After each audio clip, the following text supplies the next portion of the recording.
საქართველოს პროკურატურამ მცხეთის, ყაზბეგის და ახალციხის მუნიციპალიტეტებში მდებარე სახელმწიფოს კუთვნილი მიწის ნაკვეთების თაღლითურად დაუფლების ფაქტებზე სამსახურებრივი სიყალბის, თაღლითობის, თაღლითობაში დახმარების და ყალბი ოფიციალური დოკუმენტის დამზადება გამოყენების ფაქტებზე 22 წელს ბრალდება წარუდგინა.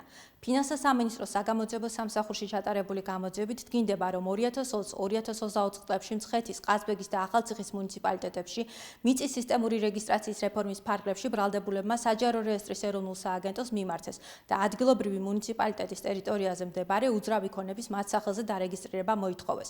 განცხადებლებმა საჯარო რეესტრის ეროვნულ სააგენტოს წარუდგინეს true ინფორმაცია, თითქოს და 2007 წლის მდგომარეობით ფლობდნენ საოჯახო მეურნეობის მოსაწყობად გაცემულ მიწის ნაკვეთებს, რაც საფუძვლად უნდა დასწრებოდა სარეგისტრაციო წარდგენილი უძრავი ქონების ბრალდებულების სახელზე რეგისტრაციას.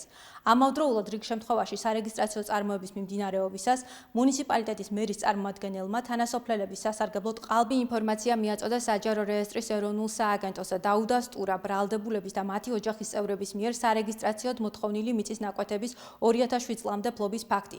აღნიშნული ქმედებით ბრალდებულები თაღლითურად დაეუფლნენ მცხეთის, ყაზბეგის და ახალციხის მუნიციპალიტეტებში მდებარე ჯამში 1,916,550 ლარის ღირებულების 15,544 კვადრატულ მეტრ მიწის ნაკვეთებს. ბრალდებულებს ბრალდება სამსახურებრივი სიყალბის, თაღლითობის, თაღლითობაში დახმარების, ყალბი დოკუმენტის დამზადების და გამოყენების ფაქტებზე წარედგინათ, რაც სასჯელის სახით და ზომად 9 წლამდე თავისუფლების აღკვეთას ითვალისწინებს.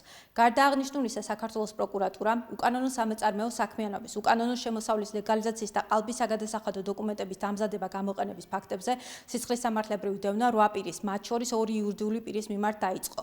ფინანსთა სამინისტროს საგამოძიებო სამსახურში ჩატარებული გამოძიებით დადგინდა, რომ ბრალდებულები შიდა ქართლის, იმერეთის, მცხეთა-მთიანეთის და კახეთის რეგიონებში შესაბამისი ნებართვისა ლიცენზიის გარეშე, ასევე სალიცენზიო პირობების დარღვევით ახორციელებდნენ სასარგებლო წიაღისეულის მოპოვებას და რეალიზაციას. კერძოდ, ბრალდებულებმა მდინარე დიდი ლიახვის კალაპოტში შესაბამისი ლიცენზიის გარეშე უკანონოდ მოიპოვეს 9173 მეტრ კუბი ქვიშახრეში, რამაც გარემოს 138,050 ლარის ზიანი მიაყენა. ასევე ბრალდებულებმა მდინარე რიონის კალაპოტიდან უნებართოდ მოიპოვეს 1,346,371 მეტრ კუბი წიაღისეული, რამაც გარემოს 19,561,423 ლარის ზიანი მიაყენა. ხოლო მცხეთის და გურჯაანის მუნიციპალიტეტებში უნებართოდ მოიპოვეს 144,793 მეტრ კუბი ქვიშახრეში, რამაც გარემოს 2,172,502 ლარის ზიანი მიაყენა. ბრალდებულებმა დანაშაულის ჩასადენად და უკანონოდ მიღებული შემოსავლებისთვის კანონიერი სახის მიცემის მიზნით ასევე დაამზადეს და გამოიყენეს ყალბის საგადასახადო და საანგარიშწორებო დოკუმენტაცია. ბრალდებულებს ბრალდება უკანონო სამეწარმეო საქმიანობის, ყალბის საგადასახადო დოკუმენტის ჯგუფურად დამზადების და გამოყენების და უკანონო შემოსავლის რეალიზაციის ფაქტებზე წარედგინათ, რაც სასჯელის სახით და ზომად 12 წლამდე თავისუფლების აღკვეთას ითვალისწინებს.